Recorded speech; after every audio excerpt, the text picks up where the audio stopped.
우리 한 절씩 교독하고 마지막 7절은 함께 읽도록 하겠습니다. 제가 먼저 읽겠습니다. 아담이 그의 아내 하와와 동침함에 하와가 임신하여 가인을 낳고 이르되 내가 여호와로 말미암아 득남하였다 하니라.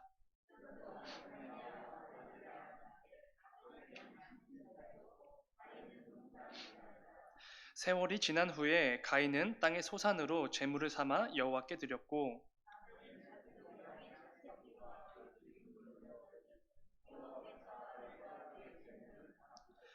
가인과 그의 제물은 받지 아니하신지라. 가인이 몹시 분하여 안색이 변하니.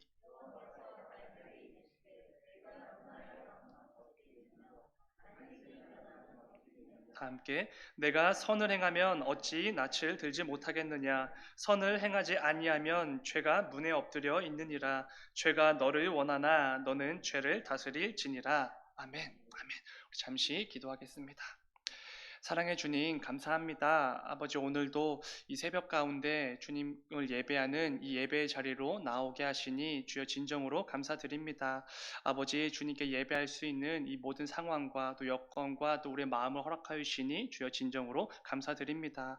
아버지, 이 시간 예배할 때에 우리의 마음과 생각을 지키시고 또 우리의 중심을 굳게 붙들어 주셔서 하나님께 온전히 집중하여서 하나님의 말씀을 듣고 하나님의 말씀을 묵상하며 또 하루의 삶으로 나아가는 우리가 되게 하여 주셔서 아버지, 이 시간 주의 말씀 들을 때에 부족한 종의 입술은 감추시고 오직 하나님의 마음과 하나님의 뜻이 온전히 선포되어지는 귀한 시간 될 수 있도록 인도하여 주셔서 주님 감사합니다. 거룩하신 예수님의 이름으로 기도드렸습니다. 아멘. 우리 함께 읽은 말씀을 가지고 우리가 드려야 할 예배, 이런 제목으로 함께 말씀을 나누도록 하겠습니다. 제가 군 복무를 할 때 저에게 가장 큰 힘이 돼준 사람 중에 한 사람이 부소대장이었습니다. 지금은 계급이 상사로 이제 진급을 하셨는데 그때는 중사였죠. 성격도 시원시원하고 머리도 좋고 일을 처리하는 능력도 굉장히 뛰어난 사람이었습니다. 그래서 힘들고 지치는 상황에서도 늘 큰 힘이 되어 주셨던 분입니다. 제가 전역을 앞두고 있을 때에는 그렇게 길게 한 2년 조금 안 되게 함께 군 생활을 했음에도 감사패와 선물도 잘 챙겨서 주셨습니다. 이 평소에 하는 그 언행이 좀 거칠어서 그렇지 마음이 굉장히 따뜻한 분이었습니다. 근데 가끔씩 둘이서 대화를 나누다 보면은 기독교나 교회에 대한 주제가 자주 등장하곤 했습니다. 저는 신학을 공부하고 임관을 해서 온 신학생이었고 그분은 모태신앙이었기 때문입니다. 이 부소대장의 부모님은 서울에 있는 한 교회의 집사님이셨고 권사님이셨습니다. 그래서 생각보다 교회에 대한 주제 그리고 이 기독교에 대한 주제가 자주 등장했습니다. 그때마다 부소대장이 버릇처럼 했던 말이 있습니다. 저는 모태신앙이지만 기독교인들은 믿지 않습니다. 저는 모태신앙이지만 앞으로 교회는 안 다닐 겁니다. 이런 말을 버릇처럼 하곤 했습니다. 안타깝지만 이런 말을 했던 이유가 뭔지 아십니까? 부소대장의 부모님 때문이었습니다. 부소대장의 부모님은 일요일마다 교회에 가서 찬송가도 부르고 기도도 하시고 헌금도 하시고 예배도 드리는 분들이셨지만 부소대장한테는 좋은 부모님은 아니셨던 것 같습니다. 굉장히 상처를 많이 받았던 것이죠. 그래서 부소대장은 기독교인들은 안 믿는다고 늘 버릇처럼 말하곤 했습니다. 그때 제가 더 열심히 복음을 증거하고 그래도 기독교인들이 다르다는 것을 열심히 보여주었다면 참 좋았을 텐데 그렇게 하지 못한 게 여전히 아쉬움으로 남아 있습니다. 우리가 성도로 이 세상을 살아간다는 것은 결코 쉽지 않은 것 같습니다. 왜냐하면 성도는 주일에 교회에서 드려지는 그 예배의 시간에만 거룩하고 성도답게 살아가선 안 되기 때문에 그렇습니다. 월요일부터 토요일까지 자신이 속한 모든 삶의 자리에서도 성도답게 거룩하게 살아야 하기 때문에 성도로서 이 세상을 살아가는 게 참으로 어려운 것 같습니다. 그러나 분명한 것은 하나님께서는 우리에게 주일에 드려지는 예배만 원하시는 분은 아니라는 것입니다. 분명히 우리가 주일에 드리는 예배도 당연히 너무나 중요하게 여기시고 받으시지만 동시에 예배를 드리는 우리의 삶의 순간순간도 분명히 원하시는 분, 그게 우리가 믿는 하나님이시기 때문에 그렇습니다. 한 복음성가의 가사처럼 나는 삶으로 주를 노래합니다. 나는 삶으로 주를 예배합니다. 이 고백처럼 우리는 반드시 내 삶의 구석구석을 통해서도 하나님을 예배할 수 있어야 합니다. 오늘은 말씀을 통해 이 부분에 대해서 함께 나누어 보려고 합니다. 말씀을 준비하면서 저 스스로도 너무나 쫄리고 제가 드렸던 예배를 점검해 보는 귀한 시간이었습니다. 오늘 이 새벽에 하나님께서 주시는 말씀을 통해 내 삶을 점검하며 우리의 예배 가운데 삶의 변화를 위한 결단과 결심이 이루어지는 귀한 시간이 되기를 소망합니다. 오늘 본문은 우리가 잘 아는 내용이 담긴 말씀입니다. 가인과 아벨이 똑같이 하나님께 드릴 제물을 준비했고 하나님께 바쳤습니다. 그런데 어찌된 일인지 하나님께서는 동생 아벨의 제물만 받아 주십니다. 가인은 이 모습을 보고 몹시 분하였고 안색이 변했다고 말합니다. 곧 동생 아벨을 향한 미움과 질투와 시기가 생겨났고 결국 가인은 아벨을 따로 들로 몰라내어서 돌로 쳐 죽이게 됩니다. 인류 최초의 살인자가 되어버린 것이지요. 어렸을 때 만화 성경으로 가인과 아벨 이야기를 읽을 때마다 굉장히 큰 충격이었습니다. 아무리 그래도 그렇지 어떻게 형이 동생을 돌로 쳐서 죽일 수 있는가? 이런 생각이었습니다. 그리고 이런 생각도 들었습니다. 하나님께서는 왜 가인의 제물도 받지 않으셨는가라는 것입니다. 왜 아벨의 제물만 받으셔서 가인이 아벨을 끔찍하게 죽이게 만드셨나? 이런 생각도 늘 들었습니다. 그렇다면 이 부분이 본문에서 정말 중요할 것입니다. 하나님은 왜 아벨의 제물만 받으셨는가? 이것을 두고 많은 의견들이 있어 왔습니다. 아벨은 양의 첫 새끼를 드렸기 때문이라는 의견도 있고 가인이 준비한 제물이 동물을 잡아서 드린 게 아니라 곡식을 드렸기 때문이라는 의견도 있었습니다. 그러나 우리가 잘 아는 것처럼 하나님께서 가인과 아벨의 제사 가운데 서로 다르게 반응을 하신 이유는 아벨이 양을 잡아 제물로 드렸기 때문도 아니고 가인이 곡식을 하나님께 드렸기 때문도 아닙니다. 제사에 쓰일 제물과 방법과 시기 등에 대한 전반적인 제사법은 모세에 대해 가서야 주어졌기 때문에 그렇습니다. 가인과 아벨의 시대는 어떤 제물을 드려도 전혀 상관이 없는 시대였기 때문에 그렇습니다. 그리고 기본적으로 성경 66권을 통해 드러나는 하나님이 어떤 분이신지에 대해서 우리가 잘 알고 있다면 그들이 드린 제물 때문에 하나님께서 어떤 것은 받으시고 어떤 것은 받지 않으시고 그러실 리는 전혀 없습니다. 그렇다면 하나님은 왜 동생 아벨의 제물만 받으셨는가? 이 부분이 정말 궁금해집니다. 이에 대한 답은 본문 4절과 5절을 통해 어느 정도 짐작해 볼 수 있습니다. 본문 4절과 5절입니다. 아벨은 자기의 양의 첫 새끼와 그 기름으로 드렸더니 여호와께서 아벨과 그의 제물은 받으셨으나 가인과 그의 제물은 받지 아니하신지라 가인이 몹시 분하여 안색이 변하니. 본문 말씀을 자세히 보니 하나님께서 아벨의 제물만 받으셨던 것이 아니라는 것을 잘 알 수 있습니다. 이렇게 말하지요. 여호와께서 아벨과 그의 제물은 받으셨으나. 아멘. 하나님께서는 아벨이라는 사람 자체를 먼저 받으셨고 이어서 그의 제물도 받으신 것입니다. 마찬가지로 가인이라는 사람 자체를 받지 않으시고 그의 제물도 받지 않으셨다는 것이지요. 이 부분을 오늘날 우리에게 익숙한 표현으로 바꾸면 이렇게 될 것입니다. 저와 여러분이 예배 시간이 되어서 하나님께 나와 예배를 드렸습니다. 그런데 하나님께서는 우리 자체를, 우리의 삶을 먼저 받으시고 우리의 예배도 받으셨다. 이렇게 표현할 수 있을 것입니다. 중요한 것은 하나님께서는 우리가 예배 자리에 나오기 전까지의 우리의 모든 삶을 먼저 받기를 원하신다는 것입니다. 하나님께서 화가 난 가인에게 이렇게 말씀하시죠. 본문 7절 앞부분을 보면은 네가 선을 행하면 어찌 낯을 들지 못하겠느냐. 가인이 구체적으로 그동안 어떤 악한 삶을 살아왔는지는 언급하진 않지만 가인은 분명 하나님 앞에서 스스로도 떳떳하지 못할 그런 삶을 살아왔던 것 같습니다.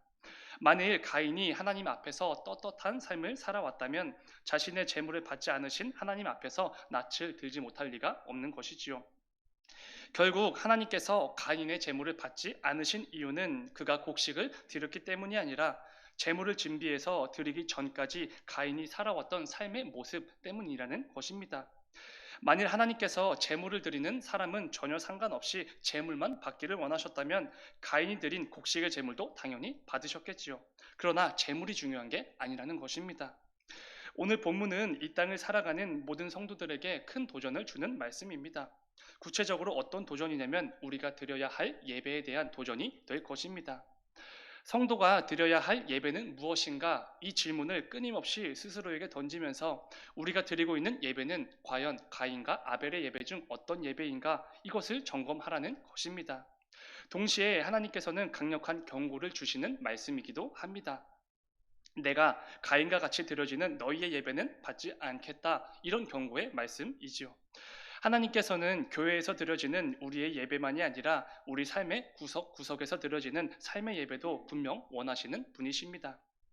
하나님은 아벨의 제사를 받으시기 전에 먼저 아벨의 삶을 받으셨습니다. 그리고 가인의 제사를 거부하시기 전에 가인의 삶을 먼저 거부하셨다는 이 사실을 우리는 반드시 기억해야만 합니다.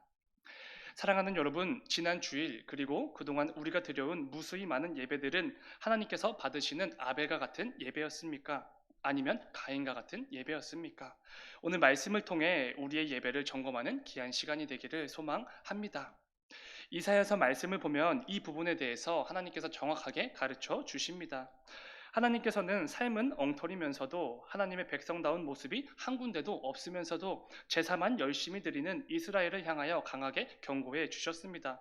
삶에서 온갖 악들은 다 행하면서 그 손에는 항상 피가 가득하면서도 그들은 준비해야 될 제물을 열심히 준비했고 드려야 할 제사를 때에 맞춰 잘 드렸던 것 같습니다.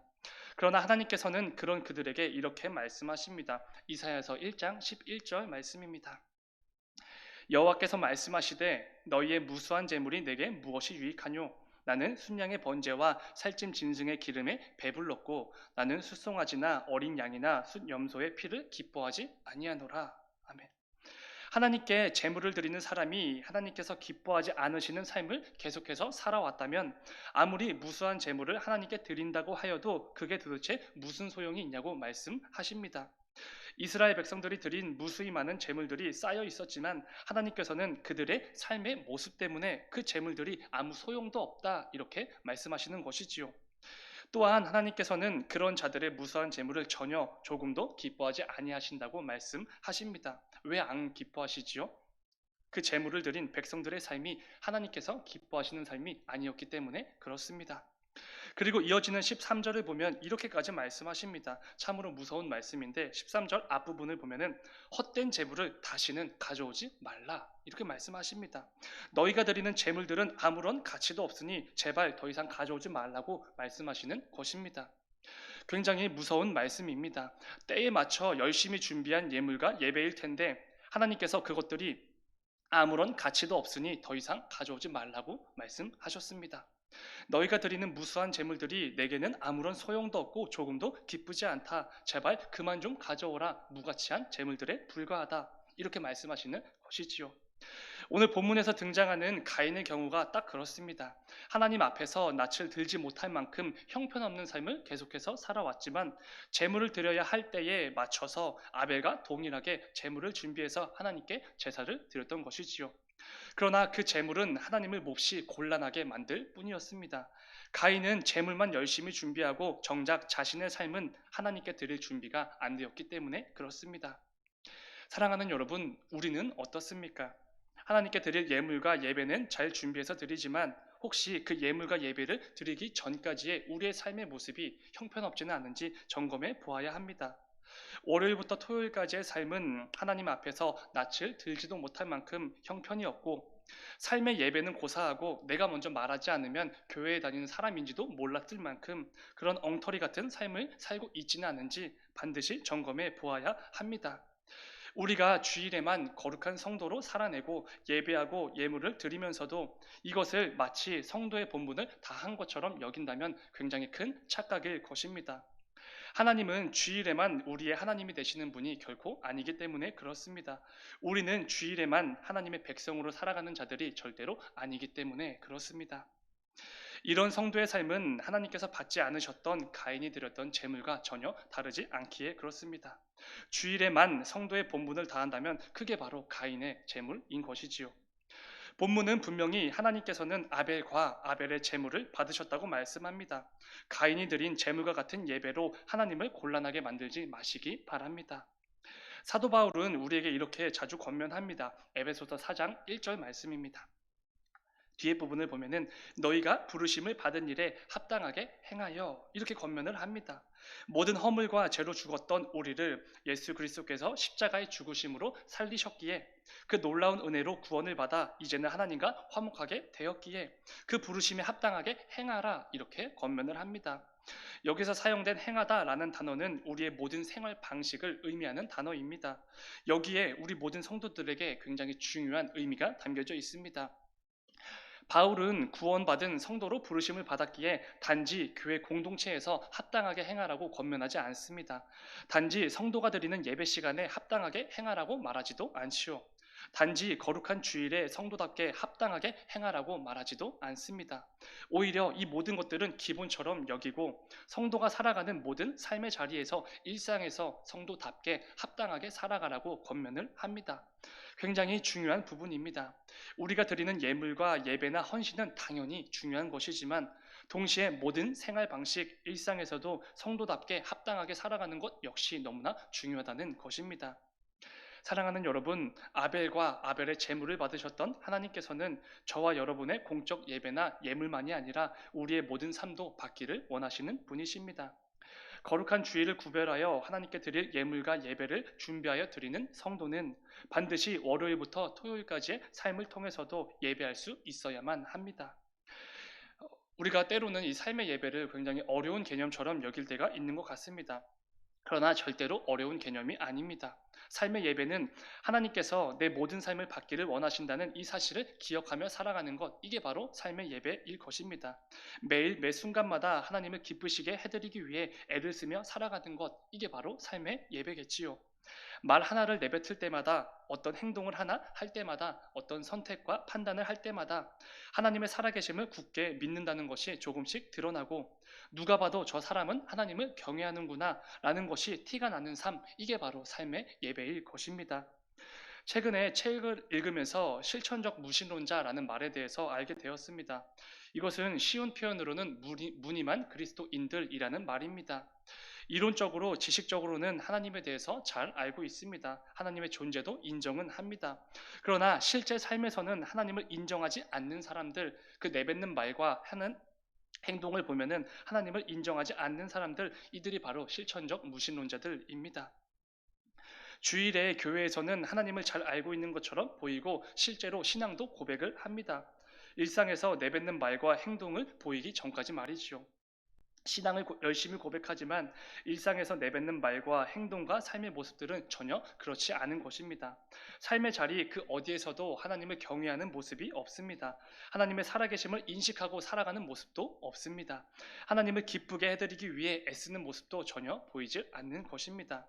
때가 되면 하나님께 예배도 드리고 예물도 드리지만 정작 그 하나님께서 그 사람의 삶에 관여하시고 간섭하시는 것을 극구 사양합니다. 창조주가 되시고 주관자가 되시는 하나님을 잘 알기에 고백도 하지만 그 하나님께서 내가 다니는 직장과 내가 속한 가정과 친구들과의 모임 등등에서는 별로 필요하지 않는 것처럼 여기며 살아가는 것, 이게 바로 실천적 무신론자들입니다. 무늬만 그리스도인들이라는 것이지요. 사랑하는 여러분, 부끄럽지만 저 역시 때로는 실천적 무신론자가 될 때가 있었던 것 같습니다. 교역자이기 때문에 교회에서 드려지는 예배를 위해 부단히 애를 쓰고 노력도 합니다. 그런데 정작 제 삶의 자리에서 드려야 할 삶의 예배를 포기할 때가 얼마나 많은지 모릅니다.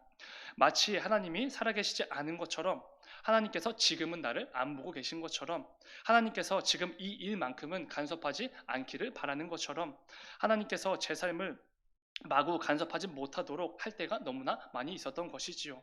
서두에 말씀드린 것처럼 이 세상을 성도로 살아가는 것은 결코 쉽지 않습니다. 성도로 공적 예배와 삶의 예배, 이 두 가지를 모두 드리는 게 결코 쉽지 않기에 그렇습니다. 직장과 과정과 내가 살아가는 모든 삶의 현실 속에서 성도로 살아가는 것은 쉽지 않지요. 그러나 그렇다고 둘 다, 그리고 둘 중에 하나라도 포기할 수는 없습니다. 하나님께서는 우리에게 둘 다를 요구하시기 때문입니다. 삶의 예배를 포기하는 것은 내 삶의 모습을 통해 하나님을 믿지 않는다는 것을 스스로 드러내는 것과 다를 바가 없습니다. 부디 오늘 말씀을 잘 기억하시면서 월요일부터 주일까지 내가 하나님께 드렸던 모든 예배들을 점검해 보기를 소망합니다. 이를 통해 우리가 드린 예배와 예물을 하나님께서 기뻐하지 않으시고 이것들이 나한테는 아무 소용도 없다, 더 이상 드리지 마라 라고 말씀하시는 그런 예배들이 아니라 우리가 드리는 모든 예배와 예물들을 기뻐 흠양해 주시는 하나님 보시기에 참된 예배만 드리는 우리 모두가 되기를 소망합니다. 남은 한 주간의 삶에서도, 그리고 앞으로 우리가 드리게 될 모든 공적 예배와 모든 삶의 예배에서도 그 예배들을 통해 하나님을 늘 기쁘시게 해드리는 우리 모두가 되기를 간절히 소망합니다. 우리 잠시 기도하겠습니다. 사랑하는 주님, 우리 성도는 주일에만이 아니라 월요일부터 토요일까지도 하나님의 거룩한 성도로 합당하게 살아가야 하는 자들입니다. 이 사실을 늘 기억하며 우리의 모든 삶의 자리에서도 삶의 예배를 드리는 우리가 되게 하여 싶었어. 우리의 삶의 예배를 통해 살아계신 하나님을 경외하고 있음이 늘 드러나고 하나님을 기쁘시게 해드리기 위한 삶을 위해 애쓰고 있다는 것이 티가 나는 우리가 되게 하여 싶어서 삶의 현실에 때로는 삶의 예배를 포기하고 싶을 때도 많지만 그때마다 우리에게 은혜를 주시고 새 힘과 능력을 더하여 주셔서 어려운 현실 속에서도 삶을 통해 하나님을 예배하는 우리 모두가 되게 하여 싶어서 주님 감사합니다. 거룩하신 예수님의 이름으로 기도드렸습니다.